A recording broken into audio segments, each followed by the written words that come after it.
guys, welcome to this latest episode of the show. We have a special guest in the building today. Eric Pincus is with us. He's a respected NBA salary cap analyst, one of the most respected ones in the industry. Eric is also a writer for Bleacher Report, the general manager of Sports Business Classroom, and a recognized salary cap expert who has built a reputation for breaking down complex NBA contract structures, the collective bargaining agreement, also known as the CBA, luxury tax implications, and a very good NBA insider, pretty much. Eric, it's truly an honor to have you on the show. How you doing? Doing well. Thanks for having me on. Happy to do it.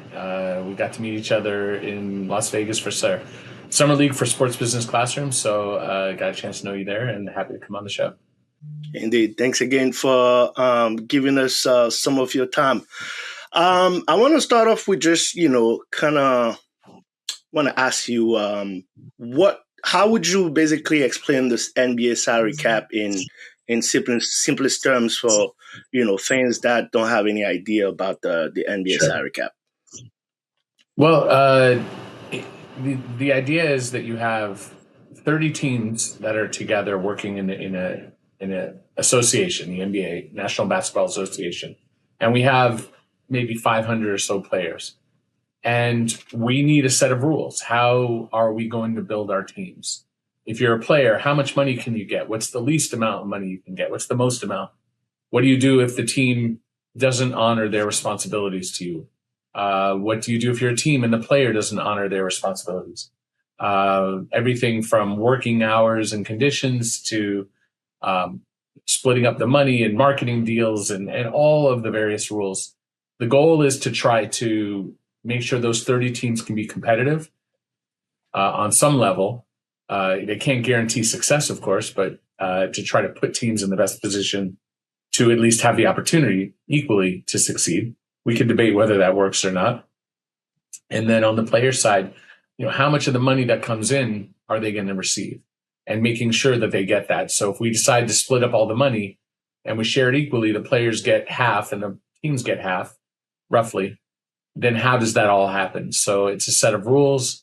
It's a giant contract, and it can create a lot of fun. If you're interested in how these teams are built and how trades happen and why contracts are what they are and what player is going to go to what team, all those sort of details, I think you can learn by studying the CBA. Collective bargaining agreement. All right, that was pretty well done, I would say. What specific moment made you realize that this was your niche, your passion? How did you first get into this whole NBA salary cap expertise and analysis? Well, that's a good question. So several years ago, a couple decades ago, I was covering the Lakers and writing about the Lakers, a little bit the Clippers. And if you're a fan of a team and you want your team to get better, then you're probably going to need more players, different players, better players. And even if you are the best team, like the Thunder just won a championship, their fans want them to get better still. They don't want to, it's hard to stay where you are. You want to continue to get better. So it doesn't matter if you're the worst team or the best team. If you're a fan of the team, you want the team to be better. The challenge is how, right? You could always take the players that you have and teach them, like coaching. You could have better coaching, you could have better training, better strategy. But realistically, if you don't have talent at the same level as the best teams, or even if you are a best team and you want to stay at that level, how do you continue to add talent? And that's really the challenge, I think, that I discovered was in the CBA and the rules. You can't just at least I couldn't, be myopic and just look at only the team that I was covering. If my responsibility was to write about the Lakers or the Clippers, I couldn't only write about the Lakers because if they want to add a free agent from another team, who is the free agent? Who is available? You need to know when that player is available. If they have a 5-year contract, you need to know that they're in year one of their new contract. The Lakers aren't going to get this team. The Clippers aren't going to get this player rather. So I needed to understand not just when contracts, how they worked, how long they could be, how also can you trade? And the Lakers can't trade with the Lakers. They need to trade with another team. The Clippers need to trade with another team. Right. So I started to learn the rules of how the other teams function together in relation to each other. And it's really like a puzzle of 30 pieces, 30 different operators acting in their best interest to try to be the best that they can be. And sometimes to be the best, you need to get worse, meaning get out of good players who are older and get into young players. The NBA's trying to find ways to get rid of incentives for teams to be bad, but that's kind of the normal life cycle, even dating back to when I started doing this a couple of decades ago, that there's just a life cycle, and you need to understand how the rules work. You need to be able to track, or at least for myself, where are the other teams in relation to their players? Like, okay, if the Lakers have cap room this summer, which they do, projected, who might they be able to get based on the list of free agents? And if not, who might they be able to trade for? So as I started to expand my knowledge of the other teams, I started to learn the rules and started to learn how to communicate that to the general public in a way that seemed to be effective, at least enough for people to compensate me to do it. And so that's been something I've been able to find a way to earn a living, translating some very complex material into a way that maybe a more casual fan can understand. They don't necessarily need to know everything that I track. They may only care about their team and the sphere of their team and what might matter to their team. And maybe that's 3 or 4 other teams that they might trade with. If you're a team that wants Giannis and Kumkompo via trade, then you need to understand the market. You need to understand what the Bucks might want and all those sort of details. So, I just sort of dug in, found a way to learn, was able to make a lot of friends along the way and network, friends who were able to provide me maybe with some information that wasn't easily accessible for others. And so I've always sort of found ways to get information and decipher it.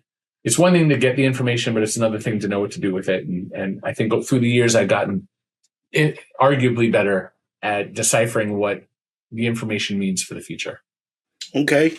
And how would you say the role of a cap analyst on a team has pretty much evolved throughout the past decade or so within the league? Well, I would say that, like, if you go back to when I started, let's say I started the year LeBron came in, so 2003. 2003? Yeah. Yeah, around then. And so I would say that if you look at an NBA team as its own little kingdom, and they all operate their own way. They have there's no singular way that every team, they have a different ownership group, they have different culture, they have different policies, they have different ways of doing things. But there are similarities, of course. And so if you look at each team and see how they operate, some teams back then would have, like the Celtics, for example. They had a guy named Mike Zarin. He's still there. And Mike Zarin is really naturally adept at understanding these rules and strategy.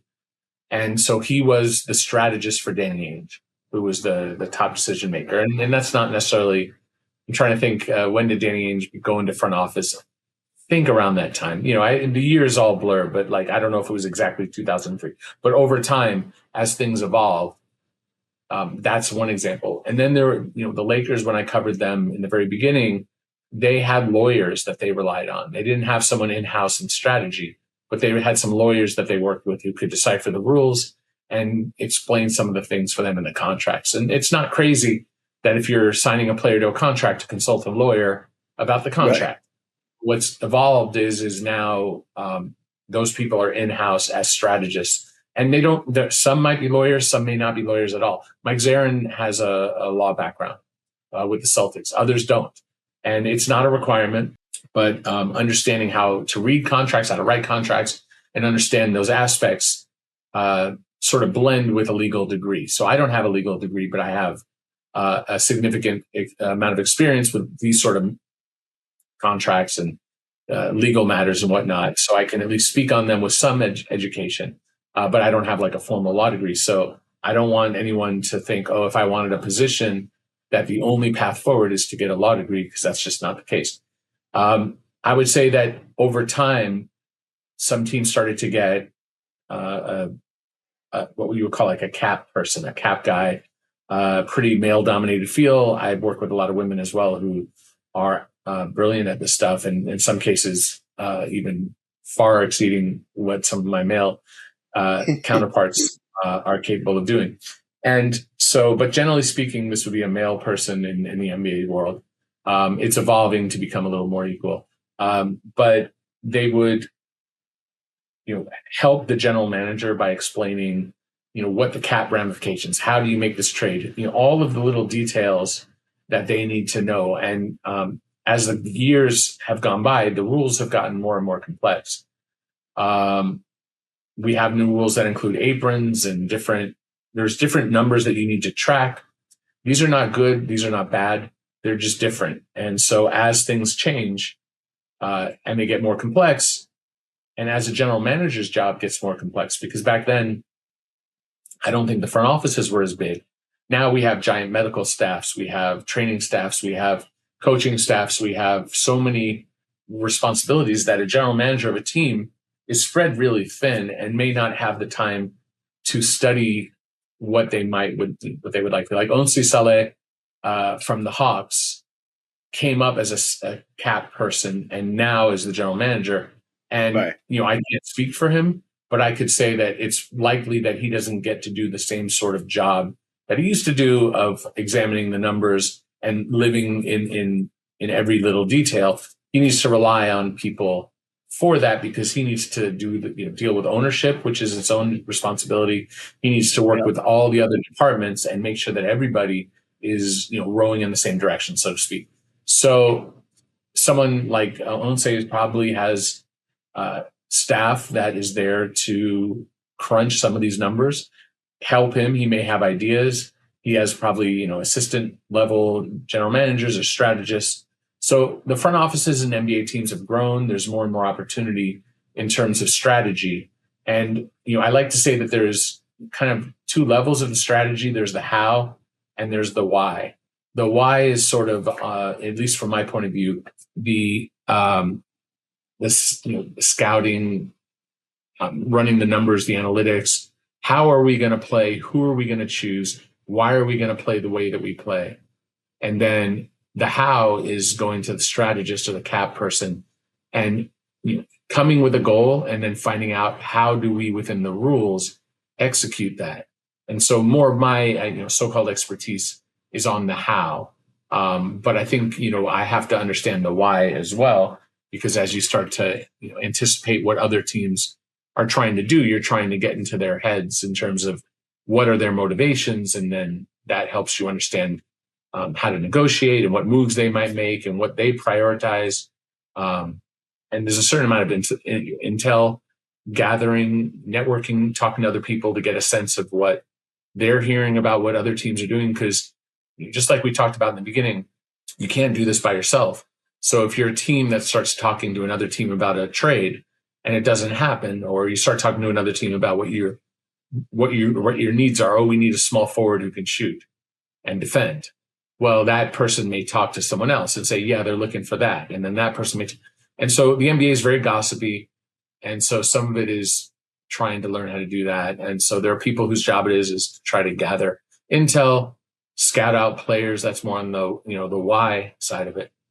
But it's all come together as NBA teams have grown into bigger and larger front offices. And again, not every team has grown. Some teams are still very small in their front office. Some of it's budget, some of it is style of leadership. Some just don't feel the need to go into a bigger front office. Personally, I find that like collective intelligence, relying on multiple people with different points of view, different backgrounds, different ideas, as long as you're all working from a place of respect and communication is, a healthier way to come to, ideas. Obviously, one decision needs to be made. And oftentimes you have a leader whose job it is to filter through all of the various opinions and come up with what is the right answer. And usually a single right answer comes with risk. There's no, this is the right answer and we're going to win 100% of the time. If you decide not to do something, there's risk. If you decide to do something that looks wonderful, there was risk in the Lakers getting Luka Doncic. Now, I would say the reward greatly outweighed the risk, but there's risk everywhere. And so your job running a front office is to make difficult decisions. But I personally would rather do that by having people tell me why it might fail instead of telling me why my ideas are great. Because last thing I need is someone to tell me how great I am. That's not something I need to hear. It's not about self-esteem or anything like that. Like, I know I'm good at what I do, but what am I missing is what I need people to tell me, not where, oh, that was clever. I don't need someone to tell me what's clever. I need someone to tell me where I'm being an idiot, to be fair. And we're all guilty of that as human beings, thinking that we know everything at times, or that we know the subject at times, when someone else's point of view can save you from making a very, stupid mistake. And to me, it's stupid by not including other ideas or trying to disprove your hypotheses, because you're not testing, you're just going off of thought, which is great. And you may have brilliant ideas, but you need to poke the holes and find the flaws in your ideas. And if you can't find the flaws and you get other people to help you find the flaws, and if they can't find it, maybe it's a great idea and maybe it's perfect, but very few things in life are perfect. So you want to try to figure out before you do something, especially when you can't take it back, trading on Anthony Davis for Luka Doncic. Once it's done, you can unwind it, right? So you need to, that's an extreme one, but the smaller ones, maybe they're not as egregious in terms of risk. But yeah. So I think front offices in general, the more, you're not saying hire 1,000 people, but you should have enough intelligent people who have voices, who are willing to, who think in different ways, who think, when our students in sports business classroom come and they think differently and they have interesting ideas, that's attractive to me in terms of, I want to learn from that. That person doesn't see the world the way I see the world. They have a very different point of view, and I want to learn from that instead of being, afraid of it or feeling like it's a threat, which is crazy. Yeah, I've definitely also witnessed that firsthand during last summer's sports business classroom, and even throughout the conversations we'd be having in the Discords. It's a lot of different opinions and conversations, and you always trying to have an educational moment within those conversations out there. So yeah, I absolutely agree with you on the more the merrier when it comes to that formation of a front office and stuff like that. How do you think front offices kind of balance winning now versus like maintaining cap flexibility, pretty much? So cap flexibility in and of itself doesn't achieve anything. It's really, you need the flexibility to make a move. Like, it's a means to an end. It's not the end. So when we have, we have our mock trade deadline in Vegas in sports business classroom, the teams that get like a sell situation where they want to get rid of really good players and start to rebuild, that's an easier job because they can look, we got all these first round picks for all these good players. Mm-hmm. Great. But that's easier than when you're, a medium team or a very good team that wants to make that leap, or finding a way to get to your franchise player when you don't have one is, sometimes the most difficult thing. So I just think there's no singular answer to how to build a team or when to build a team or what to prioritize. And you have to look at each team individually because they have the context of who they are.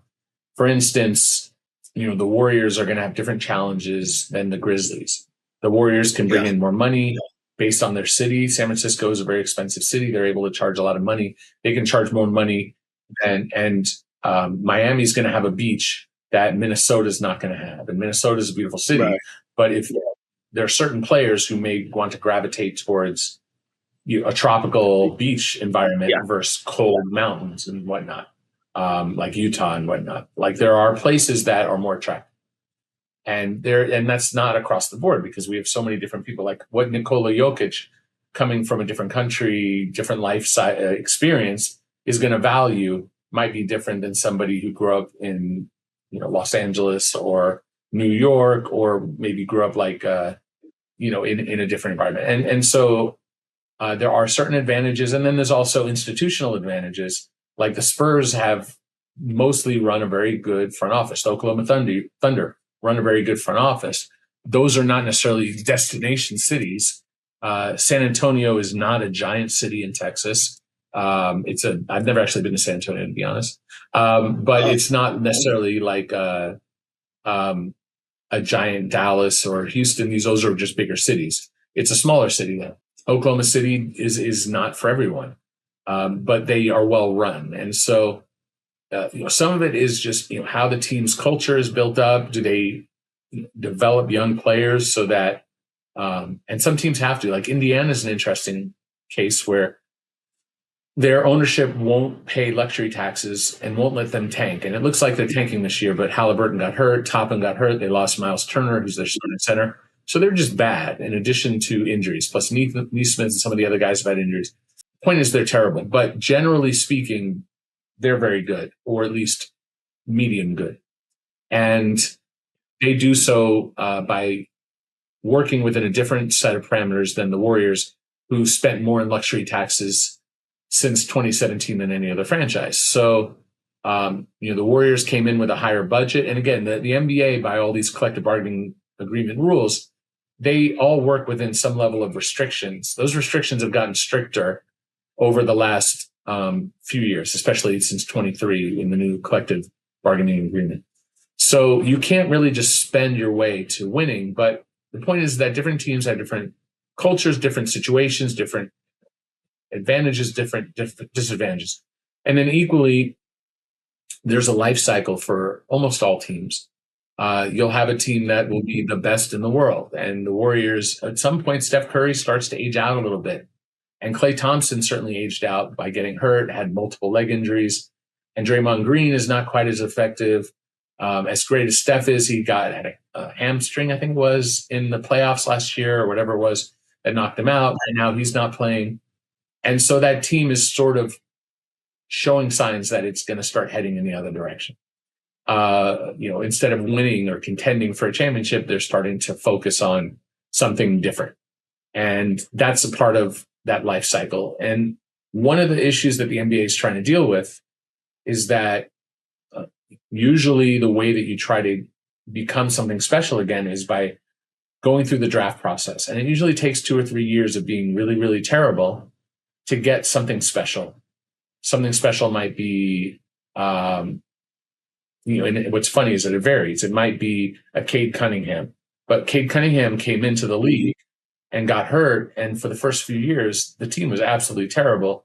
And then, they got Duren, they got Jaden Ivey, who they've since moved on from, but they needed 2-3 shots until they found, okay, we not just that we found Duren and Cade, but they matured and developed enough to carry a team, and we surrounded them with the right GM, the right coach, the right players, so that now they're arguably the best team in the league right now, at least by record. Last I checked, by percent, they were just a little bit above the Thunder. That's regular season, and we'll see how that translates to playoffs. But the results are what they are. They are a very good team.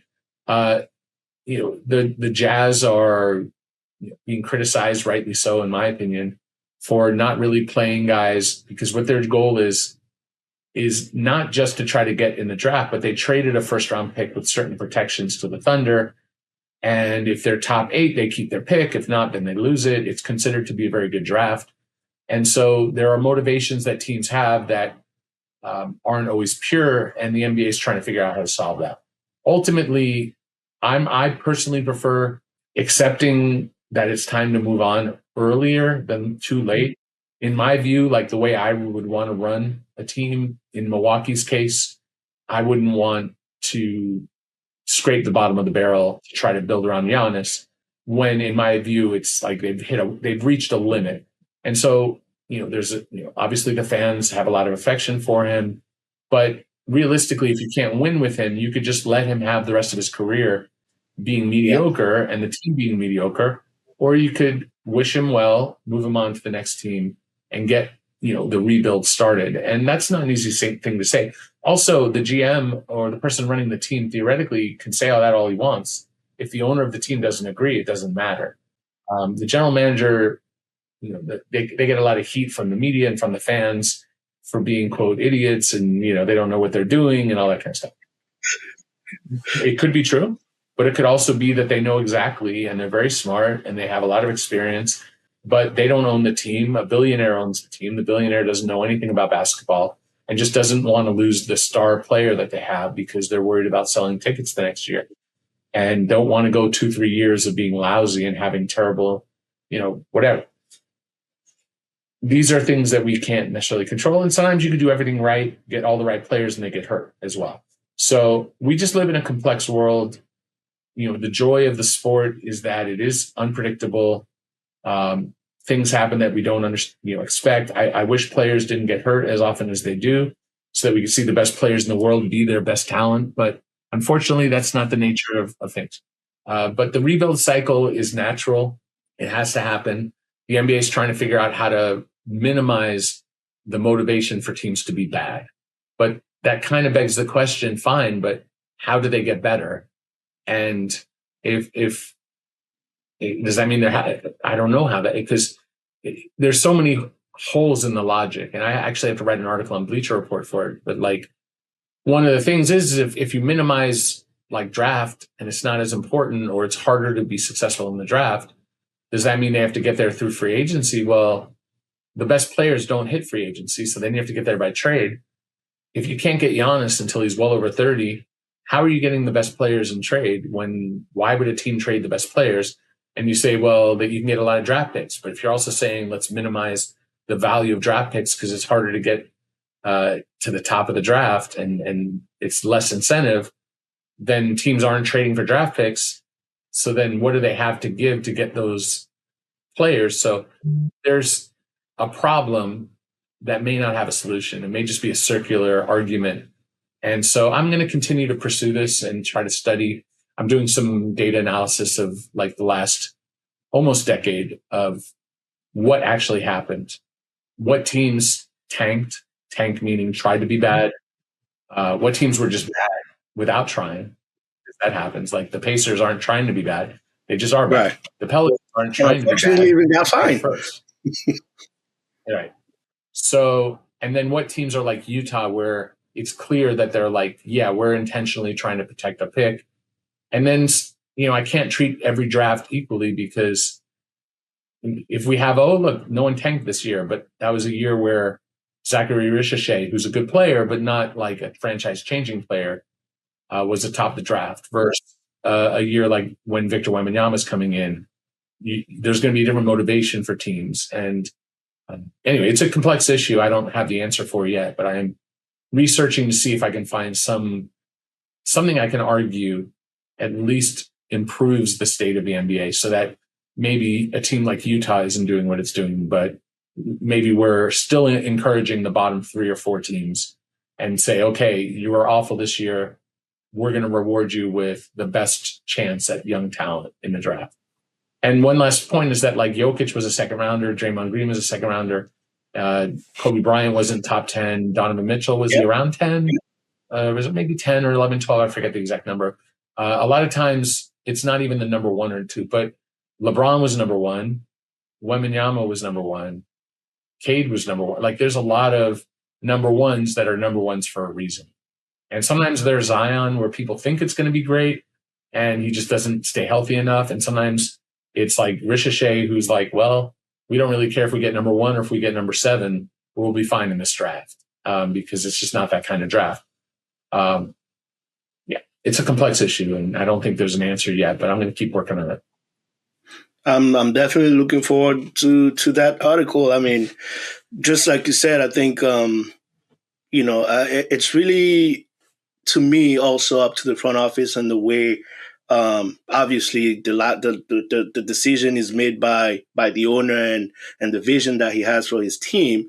But just like you mentioned, for instance, even in the second round, you might sometimes get some gems. So I think also making a more collective effort to not just focusing on the top of the draft and having a better development system within teams as well could also help in these instances. And more importantly, figuring out earlier what you want to do, what direction you're going to. You brought up Milwaukee. I've been talking about Chicago for a while also, as far as ever since they still had DeMar DeRozan and Zach LaVine on the team, you need to make your decision and start rebuilding, Yeah, well, it looks like they're doing that now, it seems. The challenge with what you're saying in the second round not to the fault of the NBA, but the rules in America changed regarding what you can do in college in terms of pay. And you can now do NIL, pay money. So the best players that come into the league several years ago would come in because if they're not drafted in the first, if they're drafted in the second, they could still potentially earn. But now players that might be in the second might stay in college longer. And so the best talent stays in college longer because they can get NIL money and then hopefully turn that in. Maybe the next year they could be a first round pick. And so we're seeing dilution of talent in the second round where we're just not getting as much talent. The draft is getting thinner, not deeper. So some people say, hey, can we do a third round of the draft? It's like, no, we don't need a third round. As it is, we can arguably get rid of the second. And that's just, I'm not saying get rid of the second round, but you could at least argue it. I'm not suggesting we do that. I know some people in the NBA world who would love to get rid of the second round. I know the NBPA itself, who represents the players, would love to get rid of the draft altogether because it's restrictive of the freedoms. A player can't just choose their team. They're a professional. Why do they have to go through a draft system? So, but this is the way that the structure of the NBA is built, and it's a big part of its culture. So I don't expect there to be any sort of push in any reality, at least in the next, decade or 20, 30. I don't expect in my lifetime for them to get rid of the draft, but it could happen. So I'm not going to say it won't happen, but I don't expect it. Yeah. Mark Cuban was one of those who also suggested that, I believe. Sure. But the problem with that is, like, for one, the goal of the system is to award the worst teams the best young prospects, and it's a competitive balance. That's the goal of it. How much that is achieved, I'm still researching, and I did some analyses like several years back where, there's definitely a higher correlation in the top 5 picks for a player to be like all-star level instead of 6 through 10 or 11 through 20 or 21 through whatever, 30. You're just having more, at least at the time. This is this is maybe like 6, 7 years old. So I would need to look at the data and see if we're seeing the same, because it's kind of like if you play cards or play poker and you see, I just got, I had 2, 3, 5, 6, and I got a 3 at the end, and or 2, 3, so you got a 4 at the end, so you got a straight. Like, okay, great, that happened that one time. It's extremely unlikely that happened. If you bet those odds to happen, you will lose most of the time, and over time you will lose consistently. And the wins in the rare times it hits will not be enough. I don't really gamble. I played poker when I was younger. Point is that you can look at the Jokic, Draymond Green, Isaiah Thomas at 60. Like, there are examples, or Austin Reeves undrafted, Alex Caruso undrafted. We can find players that are the exceptions to the rule. But by and large, those are exceptions to the rule. And if you count on those as process and expect that kind of result, it's unlikely. Now, where you can, similar to poker, where poker is a game of chance, but it's also a game of skill. A good front office that's better than other front offices at talent evaluation and player development, which touches on your point, they have an advantage. And so it appears that the Thunder are better at those two things. And so they're able to bolster their Shea and Jalen and, whatever, Chet and all those guys with guys like AJ Mitchell, Isaiah Joe, Wiggins, guys that they found. Maybe Topic as he develops, maybe Sorber, who's out for the full year. But when he comes in, that's a team that appears, in Boston, they put some time into, a lot of their players, Peyton Pritchard and whatnot, and have developed guys who can come through in ways that maybe other teams are letting young talent come in. The talent doesn't pan out and they move on. Yes, sometimes it's the player's fault, but sometimes it's the team not picking the right players for their system. Sometimes it's not developing those players properly, not putting them in the best position to win. Sometimes it's politics. Sometimes there aren't good reasons for why things happen. And some franchises over 20 years, you can see a greater level. Indiana's an example of that. They've had a greater level of success based on their price point and what they spend then all the other teams that avoid the tax, they have the higher success rate. Yeah, it's an interesting topic of, what else goes in other than just, like you said, having a plan, having an eye, having player development. And some teams are just better than others. And, you could just go look at the playoff success rates of some of these teams and say, yeah, this team consistently over 20 years is not doing something right.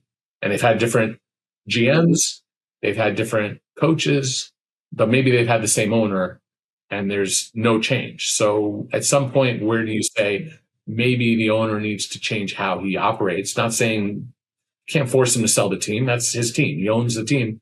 You're not going to get someone to sell something just because they're not good at that aspect of their job. They may be good at other aspects, in terms of business and marketing, and maybe they do a good job in other ways. But when it comes to building basketball teams, there's a wide variance in capability in addition to all these complex rules that we talked about. But what in your opinion makes the challenge of, because we having this conversation and I'm just also, thinking about the NFL where, it's a clear cut. The last team gets the first pick in the draft. What do you think is the challenge of having something like that? If I'm not mistaken, I believe, didn't it happen in the past in the NBA? So, it used to be different, but it's been a weighted system for, a very long time, decades and decades. So it's not, the system was also very different back then, and it's too different to even compare. NFL, it's a different sport, obviously, but there's different rules. It's a hard cap system. They only play 17? Is it 17 games? Yeah, 17 now. NBA, they play 82. There are some teams in the NFL who will just be bad because of injuries and because of situation, just like in the NBA. But if you're 4-6, you still may play, and if you might still be able to get there if you can get up to 7 and 6, you can get to 7 and win 3 in a row, and maybe now you can start. But 82 is just, it's a different number of games. It's there's more time for, in the NFL, if a team is out towards the end, maybe they're playing their second strings and whatever, and quote, development. But it's 1 or 2 games. Whereas in the NBA, that might be 20 or 30 games. It might even be a whole season if you're the Nets or some of these teams. So it's different in regards to, how we see that lack of incentive. Now, personally, if you take away the win aspect, the drive that winning the game is the most important thing. Now, every team should be playing to win, but if you're taking away the end goal as the most important thing, which is kind of a fan brain sort of thing, and to be fair, a lot of teams feel that way as well. People with teams can also be irrational as well. But if you're the Nets and you see losses, you see, Demon or, whoever they have who, they're happy about developing. Some of these guys start to show okay, that's Utah was very lousy for a few years. And then, Keontae George, it's oh, wait a sec, this guy's got something. And then Isaiah Collier as his backup, or maybe even alongside him, that can kind of work. And, you start to go down and you see all these, similar to the Pistons, they were lousy, and then Cade and Duran, and it started to happen. But I personally enjoy watching the development, even in the losses, as you see, okay, this guy at Summer League came in and was terrible. He struggled, and then about a third or fourth, or 2 months into the year, and then 4 months into the year, this guy, by the time he finished the year, was a different player. Then he goes to Summer League a second time and goes out there and kills teams and is putting up 20 points and 8 assists and is this incredible player. And you're man, this is a different person. I personally enjoy watching that development, and fans have an opportunity to sort of fall in love with that youth. Again, there's a certain amount of irrationality as well, but fall in love with the young player and let them grow, let them develop. And, when you see it all start to come together and they start to become what the Pistons are doing, it can be more rewarding for the fans to see and to be a part of them when they were. But that, if you don't allow for that quote failure, which I don't view it as a failure, but that, the win-loss, as if that's the definition, that's important too. Maybe someone coming from a business background who buys a team thinks that we just spend this money, get these players, plug them in, that it's just going to work and we're going to win. But that's not really how basketball works. It's a compounding thing. It's, 1 + 1 doesn't equal 2 in basketball. Like you could take 2 players and just those 2 players can equal almost 5 and make up for all the other players you put with them can be role players because they make these other 3 players, into something special. And equally you could have players who are, not team focused, who aren't complementary, that make the best players worse. Like an example would be like if you put Luka with no defenders, then the team isn't going to be good, right? Because Luka is not a great defender. He's a dynamic Helios. He's the sun in the sky when it comes to basketball in terms of like you have to account for Luka on defense. Everything is built off of what he's creating for himself and for others. He's not perfectly efficient. He has flaws. But that said, you can run an offense just off of his individual creativity. But if you don't surround him with people who are athletes and defenders with long arms who can cover up ground, then he's going to be exposed for what he doesn't do. So, the complexity and the joy of basketball is a wonderful sport. And to see that evolve and see a team struggle. And if you take away the win-loss, in football, it's different as you're asking. I just think, in the NBA, in terms of the rewarding system, again, it's up for evaluation. I'm looking at it and I'm trying to come up with what I think makes sense. And I haven't finished the project. But my point of view is if we're deciding that this is a competitive balance tool to get the worst teams, the best young players, we can look at like the Pacers and say that they're this bad this year is an aberration because of injury. One of the potential proposals was average over 2 years. So if you take the Pacers from last year and you take the Pacers from this year, then they're not being rewarded for Halliburton being hurt. Remember, that's how the Spurs got Tim Duncan. David Robinson, who, obviously people of a certain age may not remember the history, but David Robinson was one of the best centers in the league. He got hurt for a year. The Spurs were awful. They got Tim Duncan, and very luckily in the draft because they jumped. And then, at least in my memory. And then now they have 2 of the best big men in the league when David Robinson got healthy. And then they won in 99, pretty soon after, a year after Duncan. The first year, I think they lost. They weren't there yet. But then the next year, I think that's when they won. And I might be off a year or 2, but that's roughly what happened.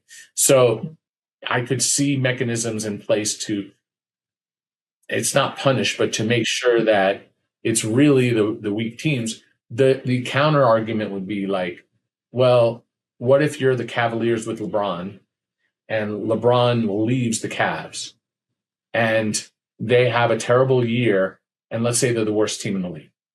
So they have a lot of expensive players and it's going to take a year or 2 to unwind the win now with LeBron. So LeBron leaves and it takes 2 or 3 years to get out of the big contracts, getting the young players. So they're terrible for that first year without LeBron. If you average those 2, they're one of the worst teams. They don't have the talent to build around, but they're getting maybe 15. Like let's say that they were first place with LeBron, last place without, and you average that together to be 15. That might get you, historically, that probably gets you a potential starter, but it doesn't get you an all-star or a franchise player. Now you could say Tyrese Maxey or Jokic. Of course, there are players at that level that you can get, but statistically, you're most likely to get somebody who's probably eventually a starter, and maybe not even a starter in the first year or 2, unless you get an older player. But if you get an older player, the perception is you're getting a lower upside because they've already reached a lot of what they'll be.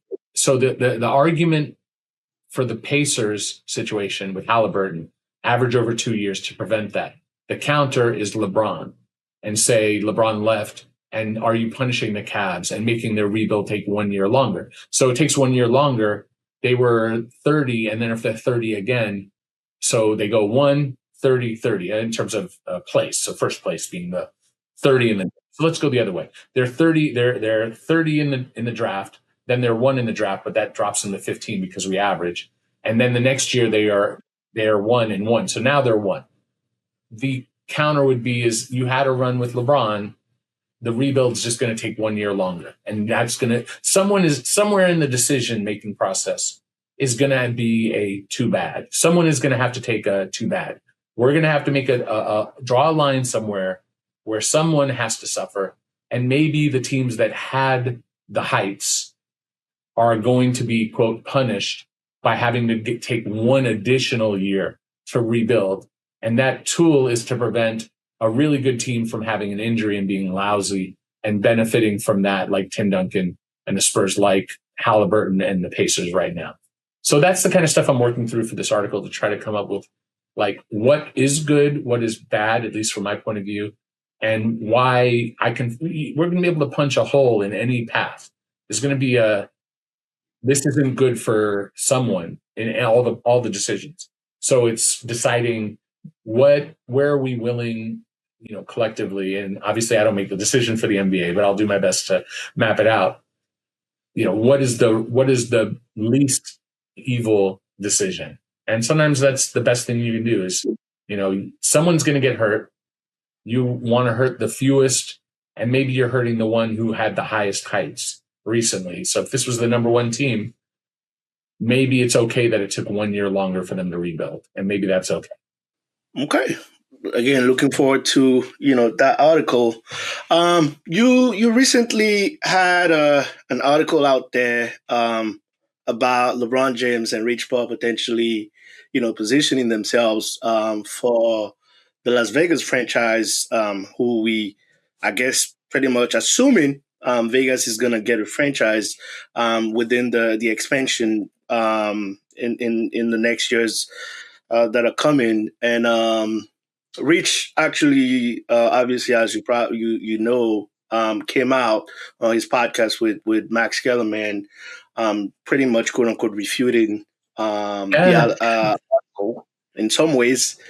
What I want to know is, like, were you more so like signaling something active behind the scenes, or was it more so like a long-term power move that is developing? What did you have in mind with the article, pretty much? So Bleacher Report asked me to start a new series, which is like 5 things that we're hearing about a specific player in the offseason.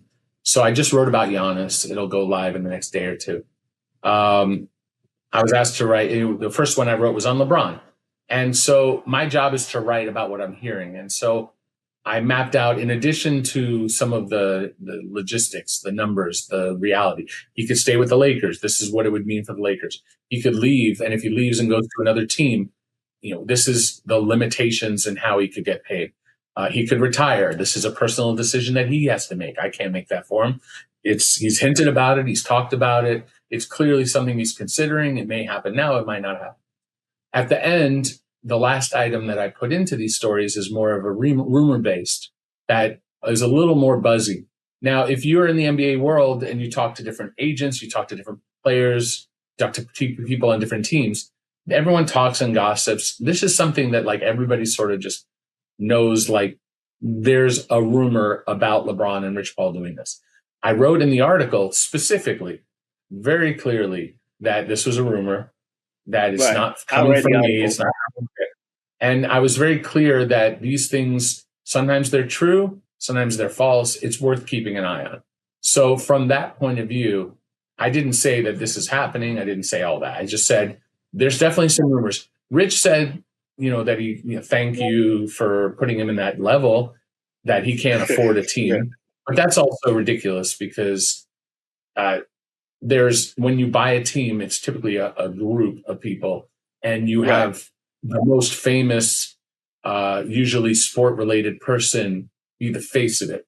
So, Magic Johnson has been the face of certain ownership groups. How much money did Magic put into those investments? I don't know if he put any or some or whatever. I honestly don't know. But he did not put the lion's share of the money. Rich Paul could put in a certain number, and LeBron can certainly put in more because, LeBron has more money than most people, including Rich, including myself, including, most people you meet. And and if they wanted to partner up. And he said that he hasn't talked to LeBron about this. I don't know what's true. I don't know what's false. Rich said that he doesn't know me. He's called me before, so that's interesting. We've had conversations a handful of times. Am I close? And somebody, with Rich Paul and somebody I talk to regularly? No. Like, I know Rich. When I see Rich, we talk. We don't talk much. We don't talk too deep. We've had some good 30, 40-minute conversations before in person and on the phone. But he's not somebody who I hang with. He's a good dude. I have tremendous respect for what he's built. The agent market, being an agent is, in my mind, it's a wonderful job when done correctly. One of the challenges is getting started because like any system of power, those already in power use their tools to prevent others from taking that power. And Rich came in without that power and built something very special. So I have nothing but respect for what he's done and what he's accomplished. So if he's saying that he doesn't know me, maybe he doesn't, maybe he forgot me. I find that hard to believe.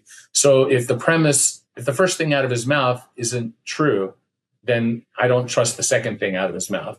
So if he's saying like, we haven't done this and I haven't said this and I don't know me, he doesn't know me. It's like, I had people text me like, hey, I was with you and Rich and we had a long conversation. I'm like, yeah, that happened. Again, like, I don't mind being forgotten. Some people can forget me. I don't mind. Not everyone needs to know who I am. That I'm not in this for celebrity.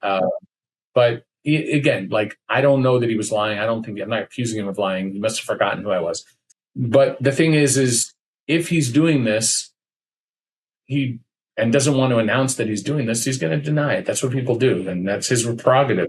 And I didn't write that to get at Rich Paul or to try to get a comment from Rich Paul.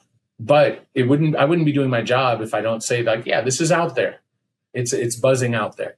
And I don't know that it happens. And I also wrote in the article that like the NBA hasn't decided on expansion and it hasn't decided certainly on what cities that are going to expand. So we don't know that they're expanding. We don't know that they're going to Vegas. LeBron's still trying to figure out if he wants to play or not. So, but I do think there are things going on behind the scenes in terms of cities lobbying. And I think the NBA is doing its due diligence. And I'm sure they've already seen pitches. Well, I don't think they've seen formal pitches, but I think they've got an idea of where the money's coming from and who would be these things don't just happen. It's kind of like when a job opening comes up, oftentimes that opening has been filled, but the organization is putting out an opening because they need to cross off certain boxes that makes to make it look like they're looking for diversity and things like that unfortunately they often aren't. And they make it look like they did a thorough search when they already had the person they wanted to hire locked in already. I'm not suggesting that's happening with LeBron and Rich Paul and an expansion team at all. But I don't mind it.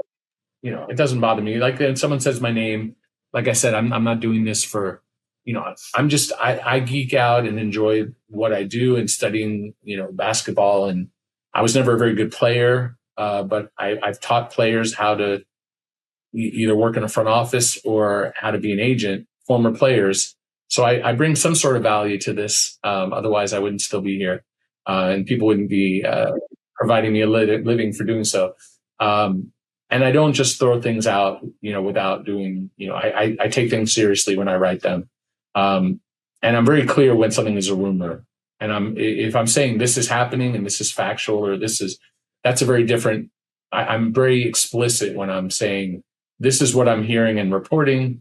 And this is what is, occurring versus, as I put in the article very clearly, this is rumor, take it for a grain of salt in so many words.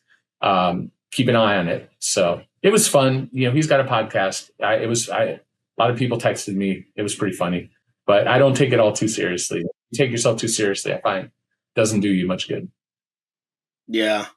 But what do you think, realistically speaking? Because I was thinking about this whole thing, especially right after Mark Cuban, for instance, sells the Mavericks to the new ownership group, with Patrick Dumont. If something like that has had to happen, and LeBron is maybe not the majority owner of the new franchise, how impactful can he really be? In terms of decision making, for instance, or a Tom Brady situation with the Raiders in Vegas, where he's not the majority owner either.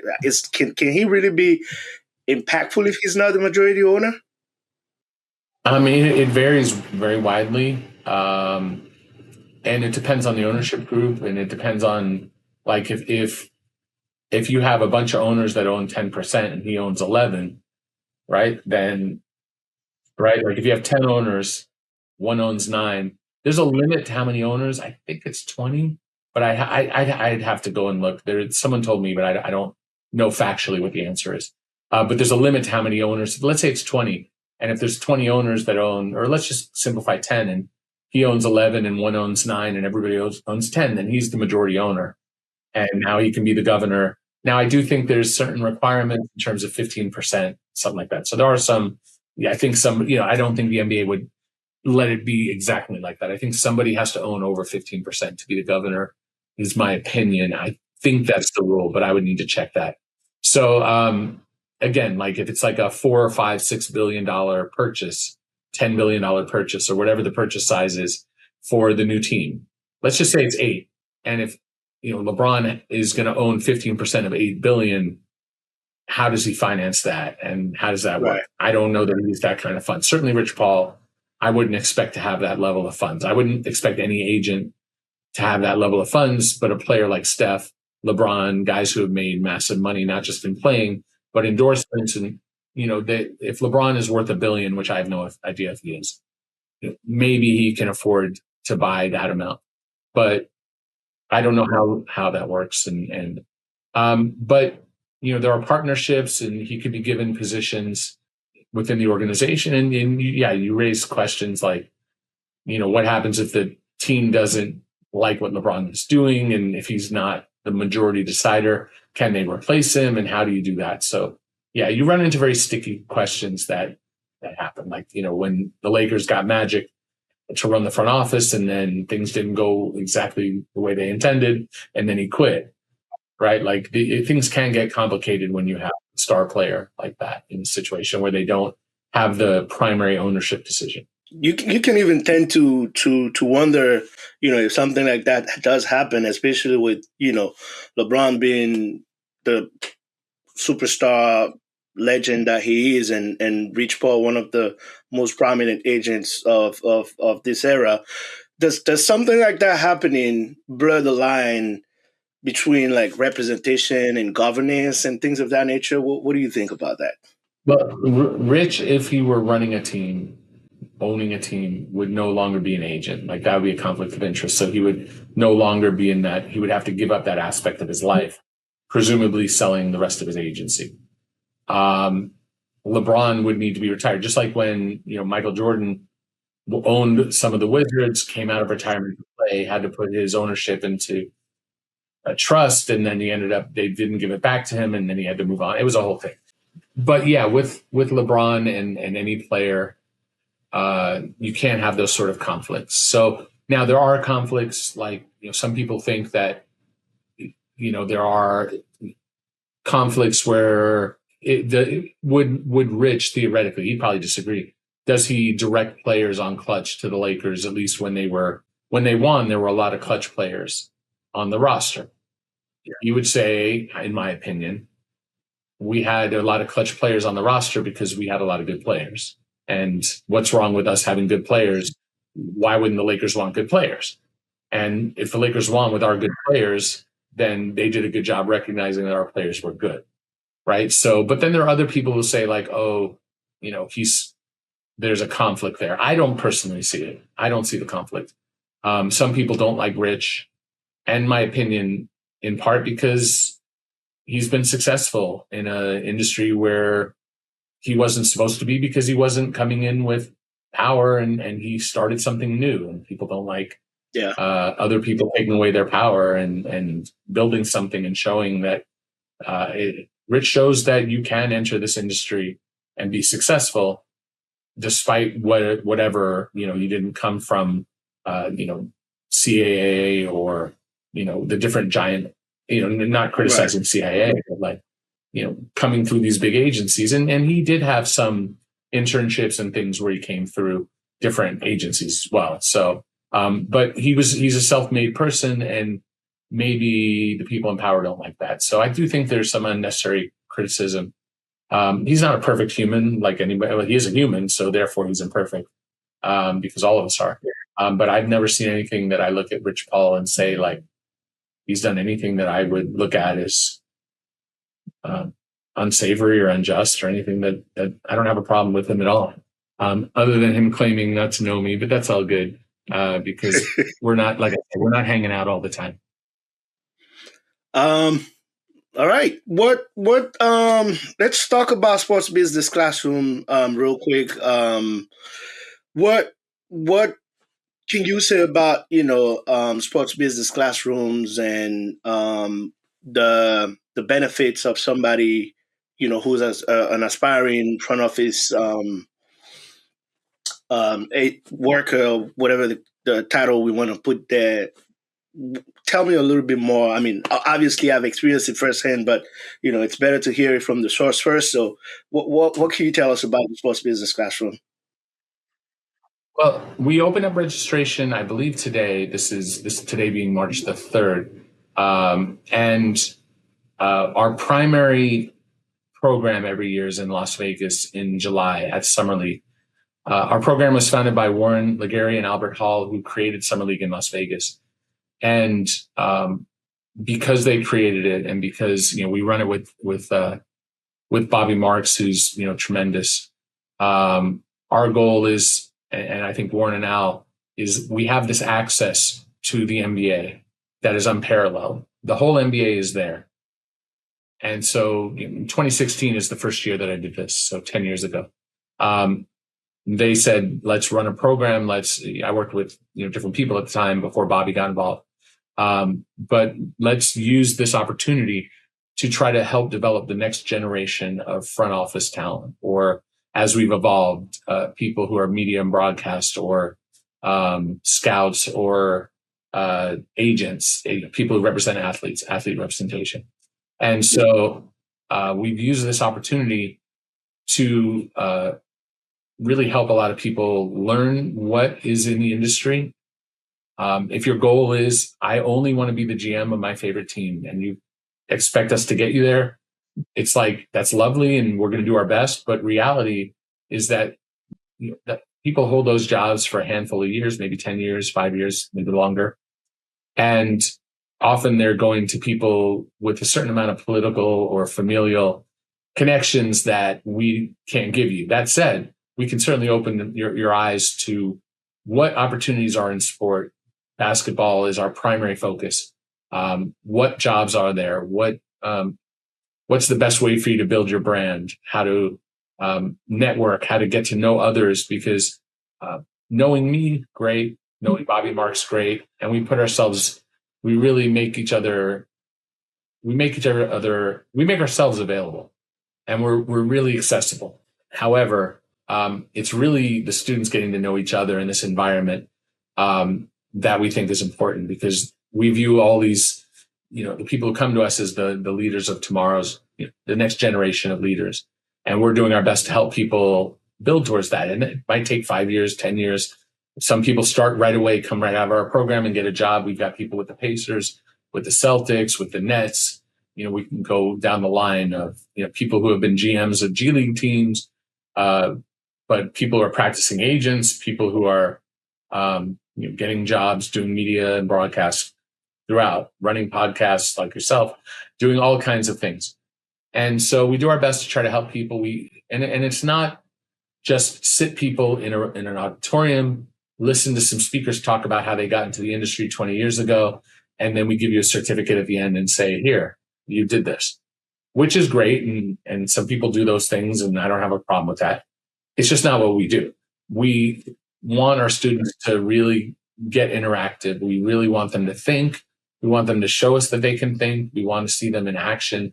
So we have our mock trade deadline, which is a week-long project that brings out some of the competitive side of students, and then asks them to present at the end and work as a team. And we see the good, we see the bad, we see the ugly of who is just focused on being competitive and not focused on the learning aspect and the execution of the aspect of what we're trying to do. And when we break into majors, as I said, it's scouting video analytics, it's salary cap. You're learning from myself, Bobby Marks, Keith. We don't know exactly who's returning, but last year, Keith Smith and Yossi Goslin. Seth Partnow, and then on scouting video analytics, he's great on analytics. Steve Jones, Nikias Duncan. I'm leaving out people. Also on the athlete representation, how to be an agent. What goes into that process? What do you need to do? We work on that. We bring in former agents, current agents who actually go and teach people how to, how the agency work, being an agent works. I left out Connor Wolf, who's a former student on the scouting side. And then we have media broadcast, which you're learning from Howard Beck and Katie Heindel and J.A. Donde, who are incredible writers. But then also, Howard does podcasts, Katie does podcasts. She works with NBA TV. Jay is a professor. And then we have CP the franchise, again, off of last year, who runs Knicks Fan TV, created his own YouTube channel just functionally off of his Knicks fandom. Really tremendous guy. We just don't get bad people. We get people who care about what they're doing. Steven Alves on the scouting analytics side. He's tremendous. And I've left out some people. Jeff Fellenzer of USC, who teaches how to do get your resumes together, how to interview, which is just, really, you need to know your fundamentals in addition to being good at what you do. How do you communicate to others that you're good at what you do so that you can get those positions? It's a wonderful program. I've left out people. We had Mike Fratello, Julie Fye. Whoever I left out, I'll be kicking myself. But we just have a tremendous group of people. We don't take in people to teach with us who don't care about what they're doing. And they have to share the vision of what we have, of that. We have to treat the students like people. They're individuals, they're human beings, they have aspirations and goals, and we need to meet them where they are. And from my point of view, I need to get to know students because we do stand behind them. We've kept in touch. I keep in touch with whoever wants to keep in touch. I'm not forcing anyone to keep in touch, but they want to keep in touch. I'm around and I'll talk and I'll give you advice if you need it, or I answer a question. But part of that is we need to know who is somebody who's just there because they're a fan and they just want to be around the NBA, and who's actually a serious person and who's good to other people and who, understands what it's going to take to be good at this job. And we can't just have you come, take money, give you a certificate, and then call up a team and say, hey, this person's great, when we don't even know who you are. And that doesn't reflect well on us because it could be anybody, and they could be great at what they do. They could be terrible. So we really put a lot of time into getting to know folks. If you hear about, if you're interested, please reach out. I'm easy to find. Just at Eric Pincus, EricPincus. You can see it on the screen. Either on X, Twitter. I'm on LinkedIn is probably a great way to do it. And if you are planning on signing up, and you reach out to me, but in general, use the code SBC 2026 and then put EP, my initials, at the end of that, SBC 2026 EP. And then that'll help me identify with our staff as they're starting to process the applications. It gives you a leg up so I can help process your application a little bit. You say where you saw me, where you heard about it, and that helps in the process of getting you vetted, because we don't just let everybody in. We take the time to get to know folks beforehand and make sure that they're serious. We turn away people who are just like, hey, I don't really want to work in sport, but I always wanted to be around these people and learn from them. It's like, well, great, but maybe at the end if we have room, but we really got to make the room for the people who are serious about this. And we do sell out. So, but yeah, it's a wonderful program. We just did one for All-Star for the first time. It was a smaller version, about 50 students, a little bit over. And in Vegas, we do about 140 or so students, and we can't go much higher. We're going to have to limit it because we pack it in so tightly that we're at capacity in Vegas. But the summer one, the All-Star one, was just a smaller, more intimate version, and it was really wonderful as well. So we're really excited to do it again. It's among the hardest things that I do every year, but it's the most rewarding, and I just have a wonderful time doing it. So definitely something I'm passionate about. Yeah, no, and like I said, I've witnessed it firsthand. I'm a product of SBC from last year. It's been a wonderful experience where I got to learn. I majored in the salary cap, so I was with you and Bobby and Yossi, um, and all the great support staff out there throughout the week.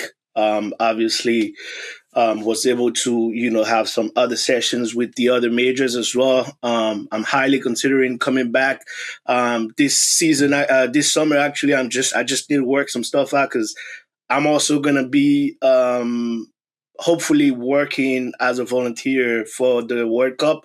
So some of the games are in Philadelphia, and I'm just working the schedule. And if the schedule works out, you'll definitely be seeing me again in Vegas this summer. It's been an amazing experience with the mock draft. Just you mentioned, and you see people out there in the hotel lobby 3, 4 in the morning discussing trades and having conversations. It's crazy. It's really amazing. It puts you, at least from a salary cap perspective, in the shoes of a GM and having late conversations in rooms.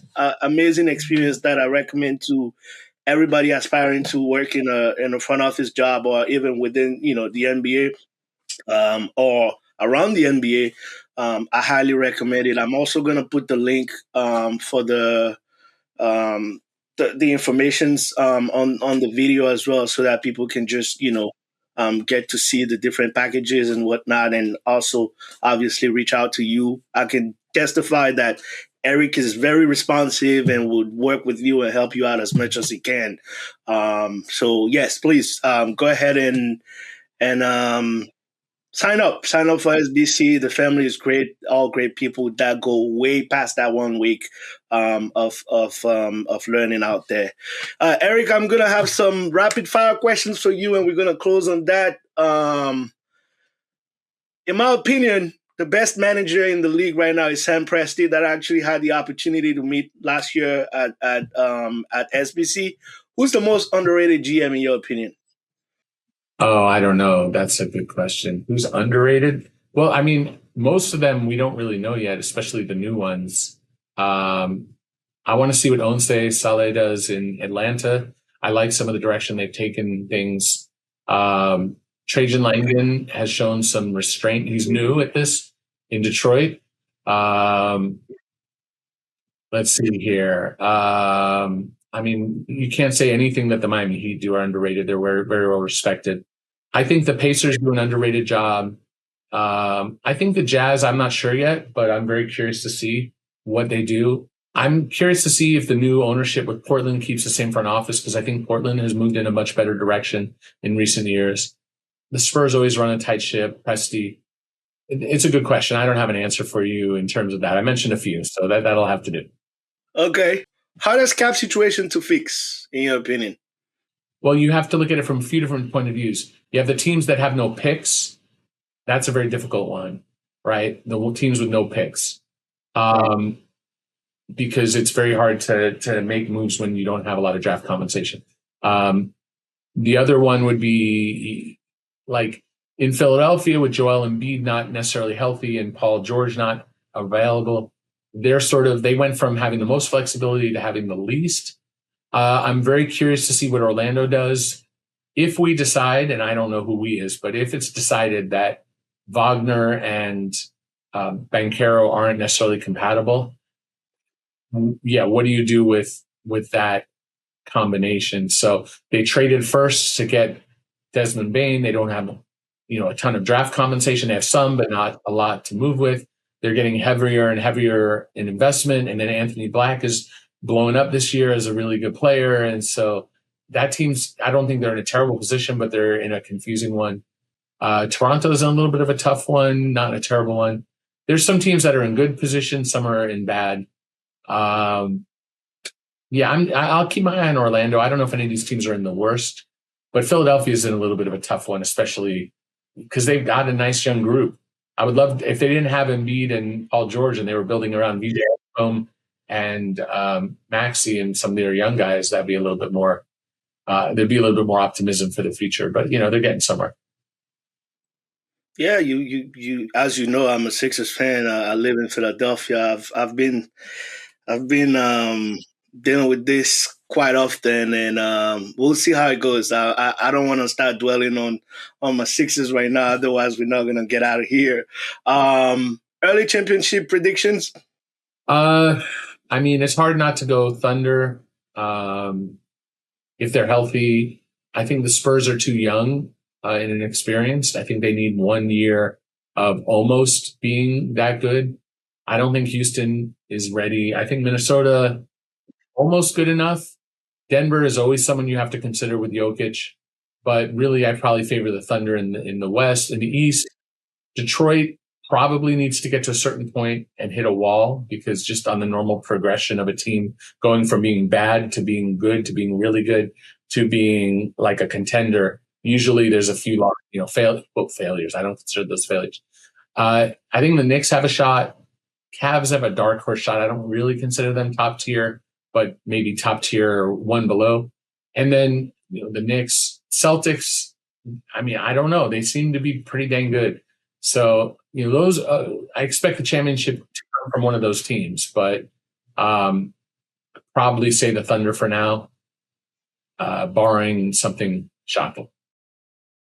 Okay, yeah, I think I agree with that, and I'm really intrigued in seeing what Boston does. I did not expect them to be this good, and now it seems like Jason Tatum is back to 5-on-5 scrimmages. I'm not sure what he's going to look like, but if even if they can get 70% JT back for the playoffs, you definitely got to look out for them as well. You know, I don't know. I don't know. I personally, I'm not in love with Tatum coming back. I would rather him take it more I would, slowly yeah, because it's not the Achilles. I'm not worried about. Achilles fine. It's if I forget if you hurt right or left, but the opposite leg usually is where you start to see hamstring, knee, ankle, all kinds of different injuries, calf on the other side, where you're compensating for one side and the other side. And they have such a fluid rhythm. They are playing so well.